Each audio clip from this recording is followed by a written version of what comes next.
வணக்கம். இந்திய நேரப்படி இரவு 8:30 மணி செய்திகள். முதலில் ஜெம் தலைப்புச் செய்திகளை காணலாம்.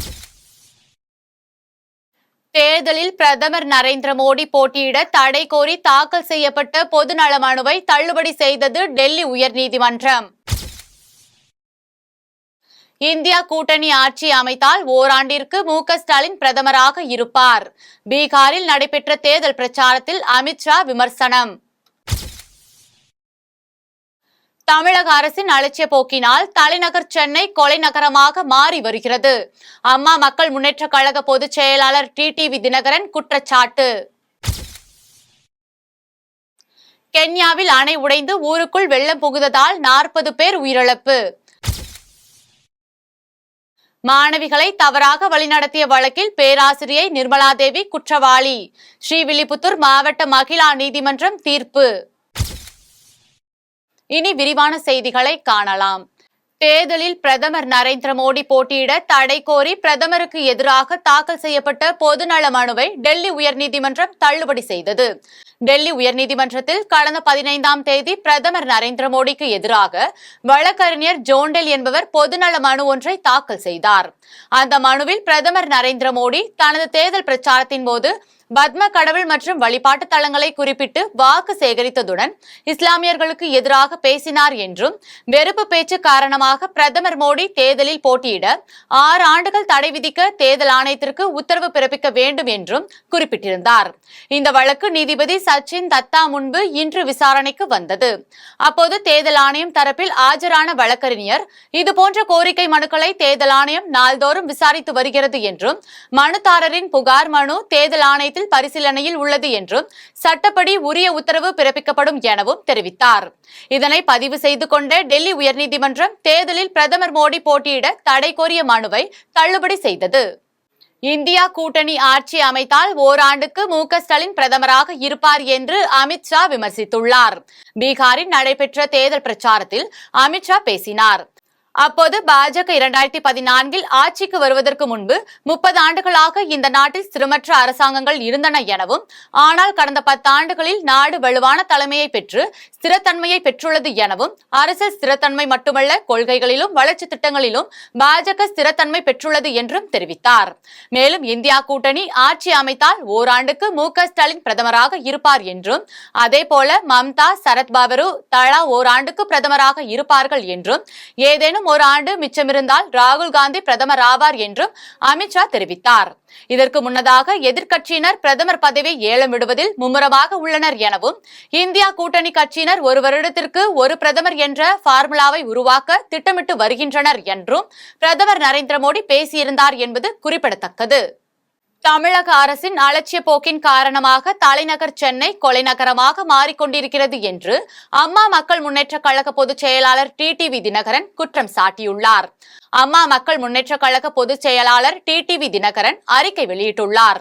அதில் சென்னை ஆவடி அருகே நேற்று நள்ளிரவில் சித்த மருத்துவர் சிவம் நாயர் மற்றும் அவரது மனைவி ஆகியோரை அடையாளம் தெரியாத நபர்கள் கழுத்தறுத்து கொலை செய்யப்பட்டதாக வெளியாகியிருக்கும் செய்தி மிகுந்த அதிர்ச்சியளிக்கிறது என்றும், சென்னை ஆர்கே நகரில் இளைஞர் சரமாரியாக வெட்டி கொலை செய்யப்பட்டதும், மீஞ்சூர் பஜார் பகுதியில் தலை துண்டிக்கப்பட்ட நிலையில் சடலம் மீட்கப்பட்டதும், தண்டையார்பேட்டையில் அடையாளம் தெரியாத கும்பலால் ஒருவர் படுகொலை செய்யப்பட்டதும் என தமிழகத்தின் தலைநகரமான சென்னை மற்றும் அதன் புறநகர் பகுதிகளில் தொடர் கொலை சம்பவங்கள் அரங்கேறிக் கொண்டிருக்கின்றன என்றும் டிடிவி தினகரன் குற்றம் சாட்டினார். மேலும் திமுக ஆட்சி பொறுப்பேற்ற பின்பு நாள்தோறும் நடைபெற கொலை கொள்ளை சம்பவங்கள், கள்ளச்சாராய போதைப் பொருட்களின் தாராள புழக்கம், துப்பாக்கி மற்றும் வெடிகுண்டு கலாச்சாரத்தால் அடிக்கடி ஏற்படும் குற்ற சம்பவங்களால் தமிழகத்தின் சட்டம் ஒழுங்கு அடியோடு சீர்குலைந்திருப்பதாக பொதுமக்கள் புகார் தெரிவிக்கின்றனர் என்றும் தெரிவித்தார். எனவே தமிழக முதலமைச்சர் மு.க. ஸ்டாலின் இனியாவது விழித்துக் கொண்டு தமிழகத்தில் தலை தூக்கியிருக்கும் சட்டம் ஒழுங்கு பிரச்சனைகளில் கூடுதல் கவனம் செலுத்துவதோடு, தன் கட்டுப்பாட்டில் இருக்கும் காவல்துறை குழு சுதந்திரத்தை வழங்கி குற்ற சம்பவங்கள் நிகழா வண்ணம் தடுத்து நிறுத்த தேவையான நடவடிக்கைகளை மேற்கொள்ள வேண்டும் என்று டிடிவி தினகரன் வலியுறுத்தியுள்ளார். கென்யாவில் அணை உடைந்து ஊருக்குள் புகுந்த வெள்ளத்தால் 40 பேர் உயிரிழந்தனர். கென்யாவின் மேற்கு பகுதியில் உள்ள கிரேட் ரிஃப்ட் பள்ளத்தாக்கு மாகாணத்தில் அமைந்துள்ள மாய் மஹியூ பகுதியில் ஓல்டு கிஜாப் என்ற அணை உள்ளது. இந்த அணை திடீரென்று உடைந்ததில் வெள்ளம் ஊருக்குள் புகுந்தது. இதில் வீடுகள் அடித்து செல்லப்பட்டன. மரங்களை வேரோடு சாய்த்து இழுத்துச் சென்றது. கார்கள் அடித்து செல்லப்பட்டன. அணையிலிருந்து வெளியேறிய வெள்ளத்தால் சுமார் 40 பேர் உயிரிழந்துள்ளனர் எனவும், கென்யாவின் முக்கியமான விமான நிலையம் மழை வெள்ளத்தால் மூழ்கியது என்றும், ரன்வே மூழ்கியதால் பல விமானங்கள் திருப்பி விடப்பட்டன எனவும், கென்யாவில் 2 லட்சம் மக்கள் மழை வெள்ளத்தால் பாதிக்கப்பட்டுள்ளனர் எனவும் அதிகாரிகள் தெரிவித்துள்ளனர். மேலும் வீடுகளை வெள்ளம் சூழ்ந்துள்ளதால் பள்ளிக்கூடங்களில் மக்கள் தங்க வைக்கப்பட்டுள்ளனர். பாதிக்கப்பட்ட மக்களுக்கு தற்காலிக முகாம் அமைக்க கென்யா அதிபர் உத்தரவிட்டுள்ளார். மாணவிகளை தவறாக வழிநடத்திய வழக்கில் பேராசிரியை நிர்மலா தேவி குற்றவாளி என ஸ்ரீவில்லிபுத்தூர் மாவட்ட மகளிர் நீதிமன்ற நீதிபதி பகவதி அம்மாள் தீர்ப்பளித்தார். விருதுநகர் மாவட்டம் அருப்புக்கோட்டையில் உள்ள ஒரு தனியார் கல்லூரியில் பேராசிரியையாக வேலை பார்த்து வந்தவர் நிர்மலா தேவி. இவர் கல்லூரி மாணவிகள் சிலரிடம் பாலியல் பேரம் பேசியதாக புகார்கள் எழுந்தன.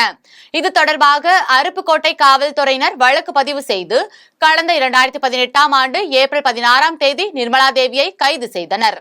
இந்த வழக்கில் தொடர்புடைய மதுரை காமராஜர் பல்கலைக்கழக பேராசிரியர் முருகன், ஆராய்ச்சி மாணவராக இருந்த கருப்பசாமி ஆகியோரும் கைது செய்யப்பட்டனர். இந்த வழக்கு ஸ்ரீவில்லிபுத்தூரில் உள்ள மாவட்ட மகிழா நீதிமன்றத்தில் நடைபெற்று வந்தது. நிர்மலா தேவி வழக்கில் முக்கிய பிரமுகர்களுக்கு தொடர்பு இருப்பதாக அப்போது பெரும் பரபரப்பு ஏற்பட்டது. ஜாமீனில் வெளியே வந்த நிர்மலா தேவி உள்பட 3 பேரும் நீதிமன்ற விசாரணைக்கு ஆஜராகி வந்தனர். சம்பந்தப்பட்ட மாணவிகளிடம் ரகசிய வாக்குமூலங்கள் பெறப்பட்டன. அனைத்து விசாரணைகளும் நிறைவடைந்த நிலையில் இந்த வழக்கின் தீர்ப்பு ஏப்ரல் 26ஆம் தேதி அறிவிக்கப்படும் என நீதிமன்றம் தெரிவித்திருந்த நிலையில், வழக்கில் கைதான மதுரை காமராஜர் பல்கலைக்கழகத்தை சேர்ந்த முருகன் மற்றும் கருப்பசாமி ஆகியோர் 29ஆம் தேதி ஆஜரான நிலையில் நிர்மலா தேவி ஆஜராகவில்லை என்பதால் அதற்கான காரணம் குறித்து நீதிபதி பகவதி அம்மாள் கேட்டபோது நிர்மலா தேவிக்கு உடல்நிலை சரியில்லை என கூறப்பட்டது. இந்நிலையில் இந்த வழக்கின் இறுதியில் இன்று தீர்ப்பளிக்கப்பட்டது. அதில் குற்றம் சாட்டப்பட்ட முருகன், கருப்பசாமி ஆகியோரை விடுதலை செய்தும் நிர்மலா தேவியை குற்றவாளி எனவும் நீதிபதி பகவதி அம்மாள் தீர்ப்பளித்தார். தொளவேடு ஊராட்சியில் உதயநிதி ஸ்டாலின் ரசிகர் நற்பணி மன்றம் சார்பில் நீர்மோர் பந்தல் திறப்பு விழா நடைபெற்றது. திருவள்ளூர் மாவட்டம் தொளவேடு ஊராட்சியில் உதயநிதி ஸ்டாலின் ரசிகர் நற்பணி மன்றம் சார்பில் பொதுமக்களின் தாகம் தீர்க்க நீர்மோர் பந்தல் திறப்பு விழா நடைபெற்றது. விழாவில் சிறப்பு அழைப்பாளர்களாக திமுக தலைமைச் செயற்குழு உறுப்பினரும் எல்லாபுரம் வடக்கு ஒன்றிய செயலாளருமான BJ மூர்த்தி, திருவள்ளூர் மத்திய மாவட்ட திமுக இளைஞரணி துணை அமைப்பாளரும் உதயநிதி ஸ்டாலின் ரசிகர் நற்பணி மன்ற மாவட்ட தலைவருமான VJ உமா மகேஸ்வரன் ஆகியோர் கலந்து கொண்டு இளநீர், மோர், தர்பூசணி, வெள்ளரி மற்றும் தரமான குளிர்பானங்களை பொதுமக்களுக்கு வழங்கினர். நிகழ்ச்சியில் நிர்வாகிகள், முன்னாள் ஊராட்சி மன்ற தலைவர் அபர்ணராஜ், மகேஷ்குமார், ஆண்ட்ரூஸ், தினேஷ்குமார், பாஷா, ராஜ்மோகன், சுமன், ரஞ்சித், ஆகாஷ் உள்ளிட்ட அனைத்து நிலை பொறுப்பாளர்கள் கலந்து கொண்டனர்.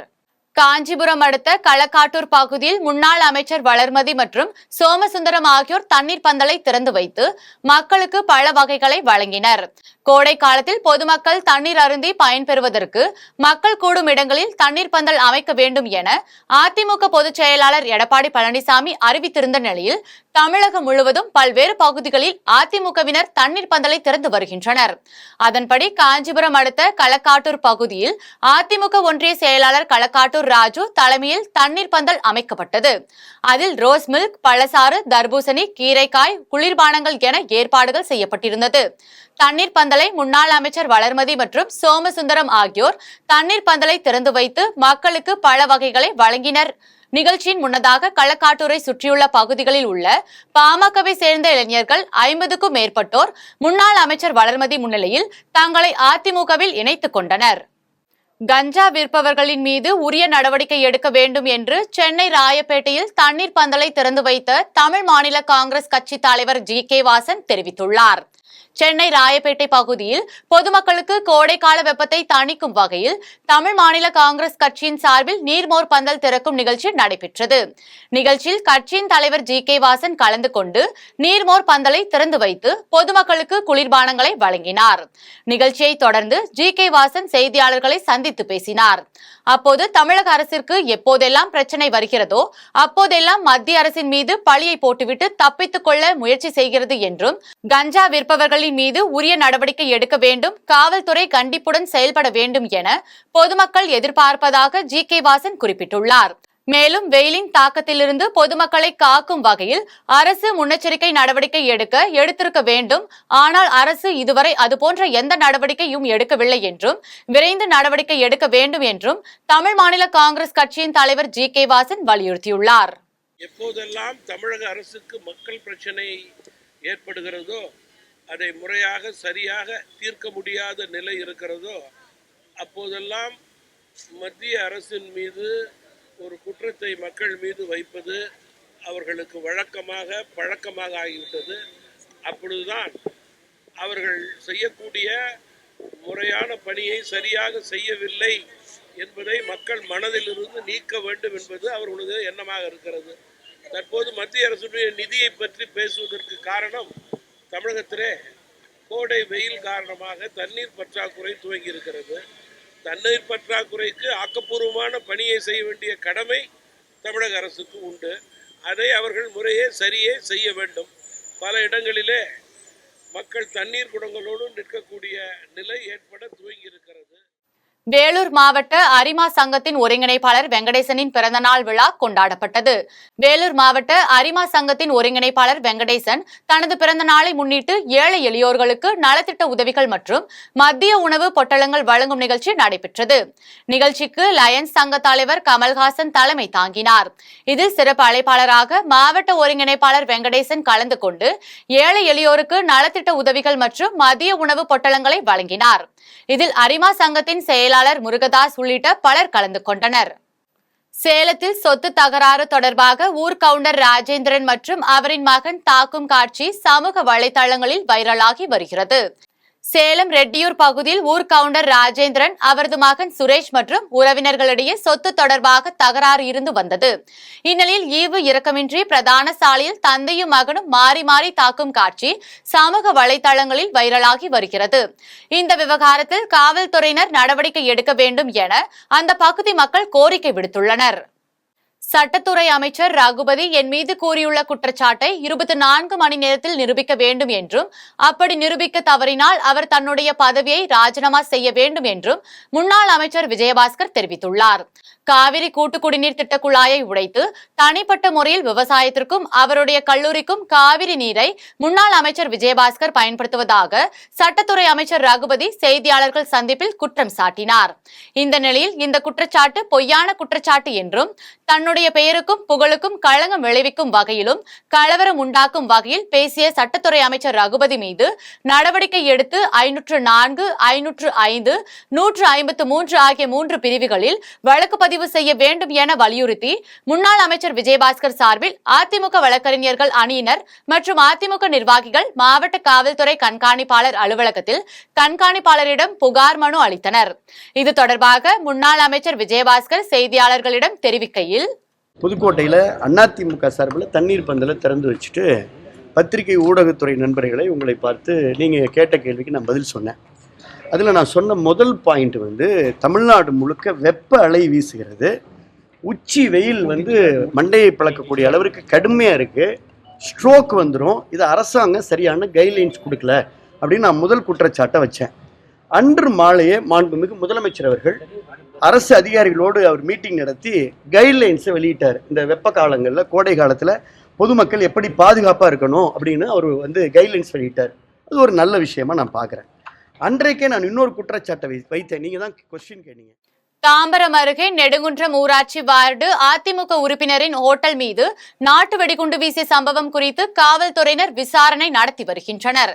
சென்னை தாம்பரம் அடுத்த நெடுங்குன்றம் ஊராட்சி மன்றத்தில் அதிமுக வார்டு உறுப்பினரான முத்துப்பாண்டி கொளப்பாக்கத்தில் உணவகம் நடத்தி வருகிறார்.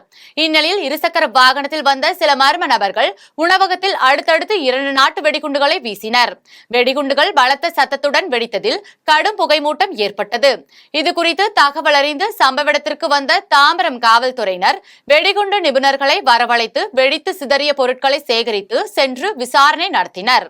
இந்த சம்பவம் தொடர்பாக வார்டு உறுப்பினர் முத்துப்பாண்டி ஓட்டேரி காவல் நிலையத்தில் புகார் அளித்துள்ளார்.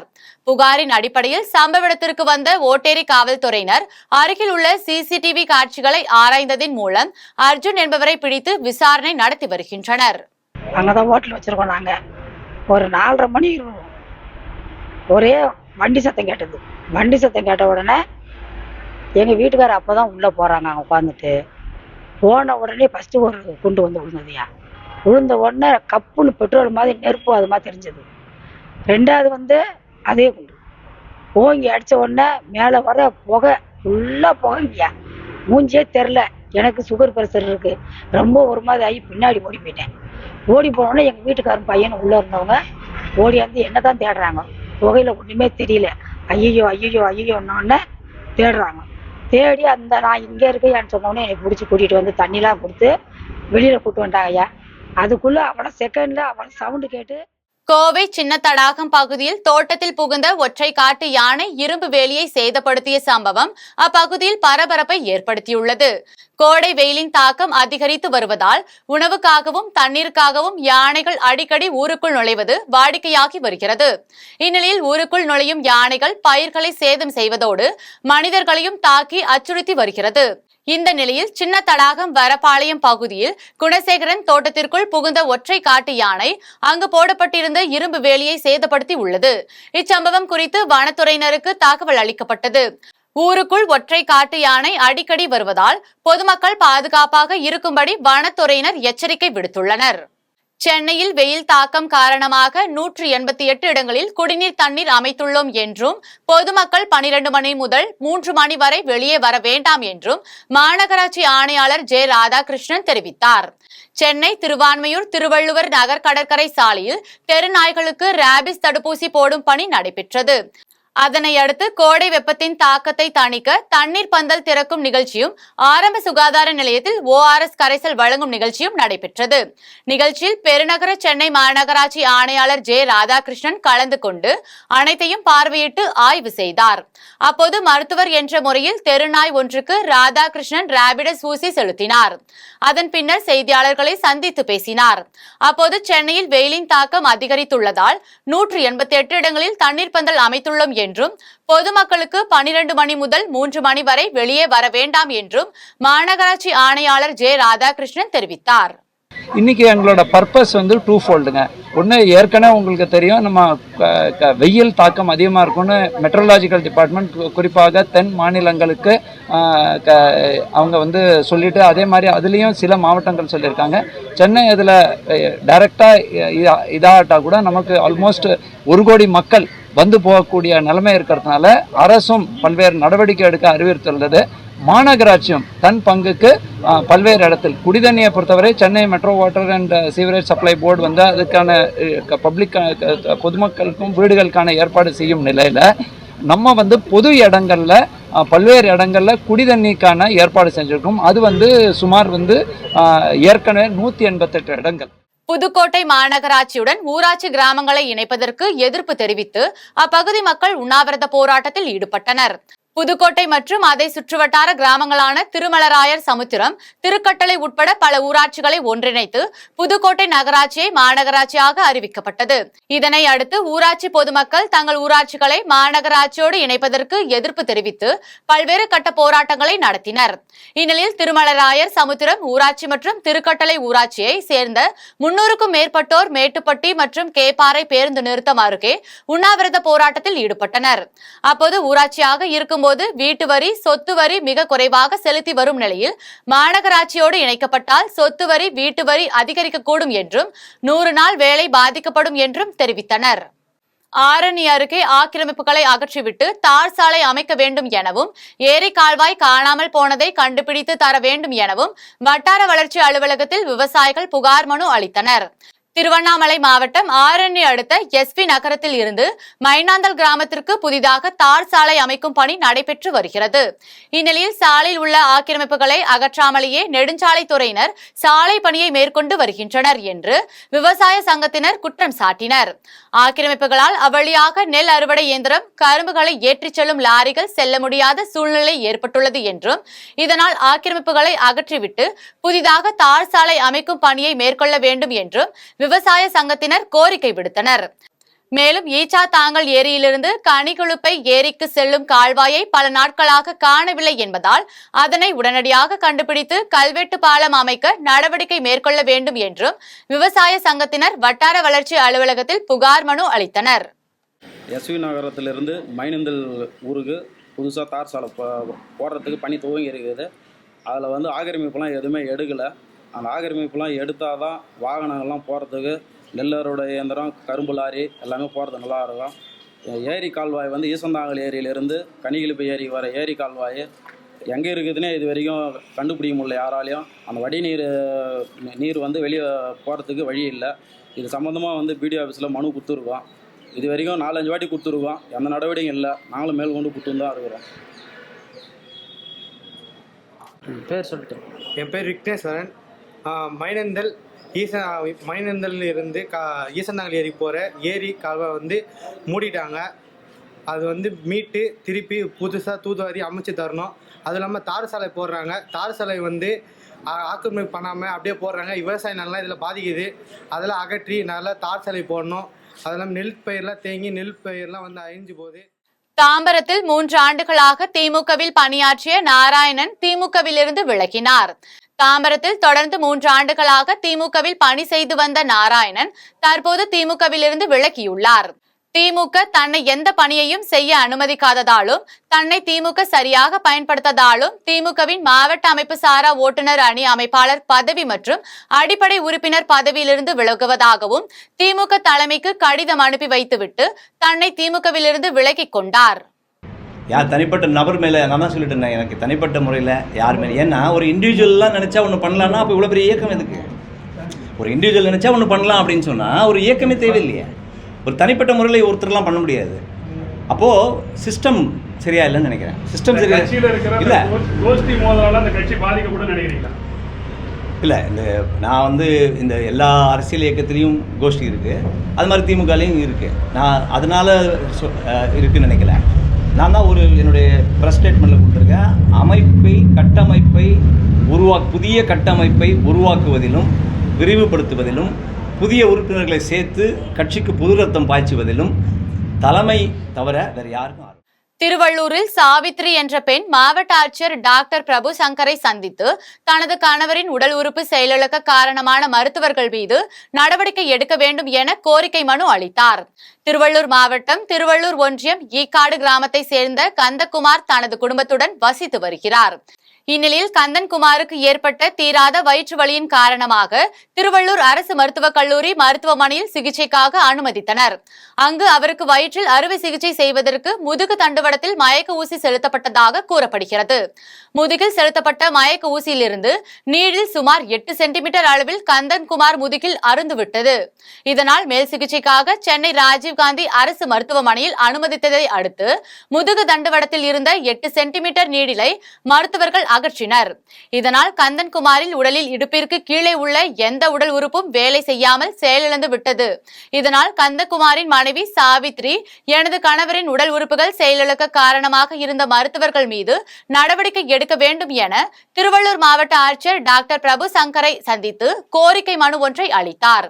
மனுவை பெற்றுக்கொண்ட பிரபு சங்கர் உரிய நடவடிக்கை மேற்கொள்ளப்படும் என சாவித்ரிக்கு உறுதியளித்தார். மார்ச் 10ஆம் தேதி திருவள்ளூர் ஜிஹெச்ல அட்மிட் பண்ணோம்.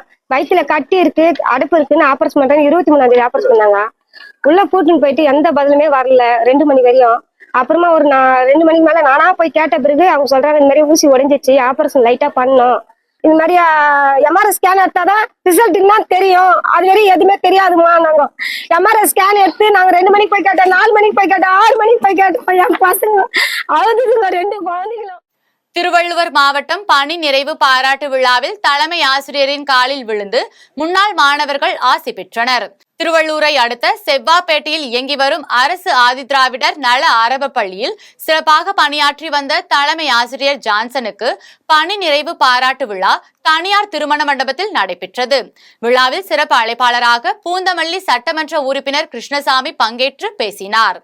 அப்போது தலைமை ஆசிரியர் ஜான்சன் 38 ஆண்டுகளில் மாணவர்களிடமும் ஆசிரியரிடமும் நல்ல முறையில் பணியாற்றியதை எடுத்துரைத்து அவருக்கு வாழ்த்துக்களை தெரிவித்தார். மேலும் தலைமை ஆசிரியர் ஜான்சனிடம் கல்வி பயின்று தற்போது காவல்துறை மற்றும் அரசு அதிகாரிகளாக பணியாற்றி வரும் முன்னாள் மாணவர்கள் அவரது காலில் விழுந்து வணங்கி ஆசி பெற்று சென்றனர். விழாவில் திருவள்ளூர் மற்றும் பல்வேறு மாவட்டங்களில் இருந்து வந்த தலைமை ஆசிரியர்கள், உறவினர்கள் என ஏராளமானோர் கலந்து கொண்டு ஆசிரியர் ஜான்சனுக்கு சால்வை மற்றும் மாலை அணிவித்தும் கேக் வெட்டியும் பரிசு பொருட்கள் வழங்கியும் வாழ்த்துக்களை தெரிவித்தனர். வாட்ஸ்அப் மற்றும் ஃபேஸ்புக்கில் மட்டுமே கட்சி நடத்துபவர்களுக்கு வாக்காளர் பட்டியலை எப்போது சரிபார்க்க வேண்டும் என்று தெரியாது என அண்ணாமலையை திமுக வழக்கறிஞர் என்.ஆர். இளங்கோவன் விமர்சித்துள்ளார். நீலகிரியில் வாக்கு இயந்திரங்கள் வைக்கப்பட்ட அறையில் சிசிடிவி கேமராக்கள் செயலிழப்பு தொடர்பாக திமுக சார்பில் வழக்கறிஞர் என்.ஆர். இளங்கோ சென்னை தலைமை செயலகத்தில் தலைமை தேர்தல் அதிகாரி சத்யபிரதா சாகுவிடம் கோரிக்கை மனுவை அளித்தார். இதனையடுத்து இளங்கோ செய்தியாளர்களை சந்தித்து பேசினார். அப்போது வாட்ஸ்அப் மற்றும் ஃபேஸ்புக்கில் மட்டுமே கட்சி நடத்துபவர்களுக்கு வாக்காளர் பட்டியலை எப்போது சரிபார்க்க வேண்டும் என்பது தெரியாது என்று வழக்கறிஞர் என்.ஆர். இளங்கோவன் தெரிவித்துள்ளார். உள்ள சிசிடிவி கேமராக்கள் கடந்த 27ஆம் தேதி அன்று 20 நிமிடங்களுக்கு இயங்காமல் போய்விட்டன. அதற்கான காரணமாக தொடர்ச்சியாக அந்த சிசிடிவி கேமராக்கள் இயங்கிக் கொண்டிருந்ததால் அந்த மின் இணைப்புகளில் பழுது ஏற்பட்டு சிசிடிவி கேமராக்கள் இயங்கவில்லை என்று நீலகிரி பாராளுமன்ற தேர்தலுடைய தேர்தல் அதிகாரி அவர்கள் ஒரு அறிக்கை கொடுத்திருந்தார். எனவே இந்த நிலை தமிழகத்தில் உள்ள எந்த ஸ்ட்ராங் ரூமிலும் 40 பாராளுமன்ற தொகுதிக்கான எந்த ஸ்ட்ராங் ரூமுக்கும் ஏற்படக்கூடாது என்பதற்காக திராவிட முன்னேற்ற கழகத்தினுடைய சார்பில் ஸ்ரீபெரும்புதூர் பகுதியில் அமைந்துள்ள ஆதிகேசவ பெருமாள் திருக்கோவிலின் சித்திரை பிரம்மோற்சவத்தின் தேர் திருவிழா வெகு விமர்சையாக நடைபெற்றது. காஞ்சிபுரம் மாவட்டம் ஸ்ரீபெரும்புதூர் பகுதியில் பிரசித்தி பெற்ற ஸ்ரீ ஆதிகேசவ பெருமாள் மற்றும் ஸ்ரீ பாஷா கராசுவாமி திருக்கோயில் அமைந்துள்ளது. 1000 ஆண்டுகள் பழமை வாய்ந்த இக்கோவில் தற்போது இந்து சமய அறநிலையத்துறை கட்டுப்பாட்டில் உள்ளது. இக்கோயிலில் வருடந்தோறும் சித்திரை பிரம்மோற்சவ விழா நடைபெறுவது வழக்கம். அதன்படி இந்த ஆண்டு சித்திரை பிரம்மோற்சவ விழா கடந்த 23ஆம் தேதி கொடியேற்றத்துடன் தொடங்கியது. கடந்த 6 நாட்களாக ஸ்ரீ ஆதிகேசவ பெருமாள் ஸ்ரீ தேவி பூதேவியருக்கு சிறப்பு அபிஷேக ஆராதனைகள் நடைபெற்றது. அதனைத் தொடர்ந்து தங்க பல்லக்கு, புஷ்ப பல்லக்கு, சிம்ம வாகனம், குதிரை வாகனம் உள்ளிட்ட வாகனங்களில் சுவாமிகள் எழுந்தருளி வீதி உலா சென்று பக்தர்களுக்கு அருள் பாலித்தனர். இதனை அடுத்து 7 நாள் விழாவின் பிரம்மோற்சவ உற்சவத்தில் ஸ்ரீ ஆதிகேசவ பெருமாள் ஸ்ரீ தேவி பூதேவிக்கு சிறப்பு அபிஷேக ஆராதனைகள் நடைபெற்றது. அதனை அடுத்து அலங்கரிக்கப்பட்ட திருத்தேரில் எழுந்தருளினார். விழாவில் ஸ்ரீபெரும்புதூர், காஞ்சிபுரம், திருவள்ளூர், சென்னை உள்ளிட்ட பகுதிகளை சேர்ந்த திரளான பக்தர்கள் கலந்து கொண்டு கோவிந்தா கோவிந்தா என முழக்கமிட்டு திருத்தேரை வடம் பிடித்து இழுத்தனர். தேர் 4 மாட வீதிகளின் வழியாக சென்று மீண்டும் தேர் கோவிலின் நிலையை அடைந்தது. மீண்டும் ஜெம் தலைப்புச் செய்திகள். தேர்தலில் பிரதமர் நரேந்திர மோடி போட்டியிட தடை கோரி தாக்கல் செய்யப்பட்ட பொதுநல மனுவை தள்ளுபடி செய்தது டெல்லி உயர்நீதிமன்றம். இந்தியா கூட்டணி ஆட்சி அமைத்தால் ஓராண்டிற்கு மு.க. ஸ்டாலின் பிரதமராக இருப்பார். பீகாரில் நடைபெற்ற தேர்தல் பிரச்சாரத்தில் அமித்ஷா விமர்சனம். தமிழக அரசின் அலட்சிய போக்கினால் தலைநகர் சென்னை கொலை நகரமாக மாறி வருகிறது. அம்மா மக்கள் முன்னேற்ற கழக பொதுச் செயலாளர் டிடிவி தினகரன் குற்றச்சாட்டு. கென்யாவில் அணை உடைந்து ஊருக்குள் வெள்ளம் புகுந்ததால் 40 பேர் உயிரிழப்பு. மாணவிகளை தவறாக வழிநடத்திய வழக்கில் பேராசிரியை நிர்மலாதேவி குற்றவாளி. ஸ்ரீவில்லிபுத்தூர் மாவட்ட மகிழா நீதிமன்றம் தீர்ப்பு. இத்துடன் ஜெம் செய்திகள் நிறைவடைகின்றன. மீண்டும் ஜெம் செய்திகள் நள்ளிரவு 12 மணிக்கு. உடனுக்குடன் செய்திகளை காண GemLive.tv என்ற இணையதளத்தில் இணைந்திருங்கள். நன்றி, வணக்கம்.